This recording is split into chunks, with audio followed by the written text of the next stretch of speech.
November 2001, and I was studying for my PhD at the time. I was at home, I was writing, and my mother came, and she came to the door and she told me what had happened, and I turned on the television and I couldn't believe it. I think I felt the same as everyone that day. It just felt unreal. Of course, in terms of the media involvement on that day, there was a very high-profile incident of a Labour MP, I believe, a Labour politician, who sent an email on September the 11th after she had seen the plane slamming into the World Trade Center, and she said that it was a good day to bury bad news.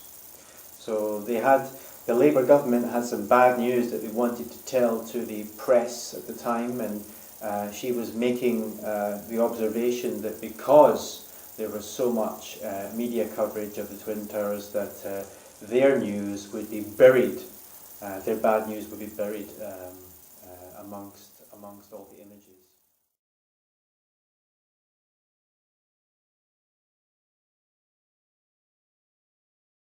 So after the Twin Tower attacks, there was the long lead up to the invasion, in which the American administration tried to make the case that Iraq had weapons of mass destruction. I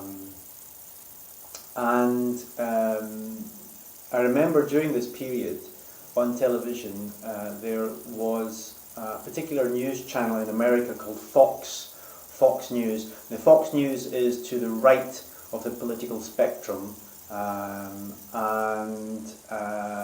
Fox News the stories that they were bringing out about the case to go to war against Iraq, to invade Iraq, they were dominated by what was known as the Hawks. At that time there were two groups of politicians, the Hawks and the Doves, after the different kinds of birds. And the Hawks were very pro-invasion, and the Doves were very anti-invasion. On Fox News at that time, all the coverage was dominated by the Hawks. They were the ones being interviewed for sound bites, it was almost 90% Hawks and about 10% Doves.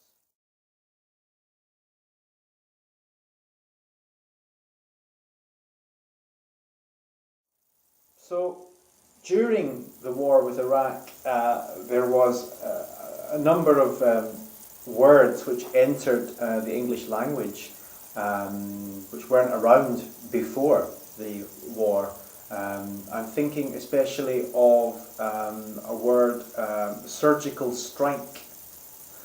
Now, a surgeon, as we all know, is a very skilled doctor who saves lives, who is highly trained, and who is very precise in his or her movements to, as I say, save human lives. Surgical strikes were bringing that idea of precision into a military context to describe the way that computers could be guided by, missiles could be guided by computers in order to make a very specific hit on a building or a military vehicle or something like this. And you hear this word and you think, surgical strikes, that's such a wonderful high-tech invention, and it's designed to save lives. I can see that. But the danger with that kind of language is that it masks or it hides the fact that it's a weapon of war, and that its true purpose is to kill and to maim. Something similar came with a word which entered the English language, soften up.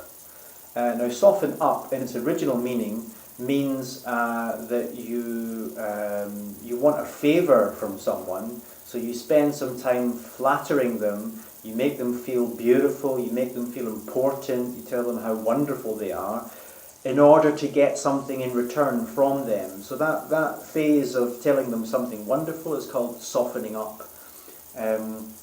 But during the Iraq War, softening up was used with the meaning of bombing a place very heavily before you send in ground troops.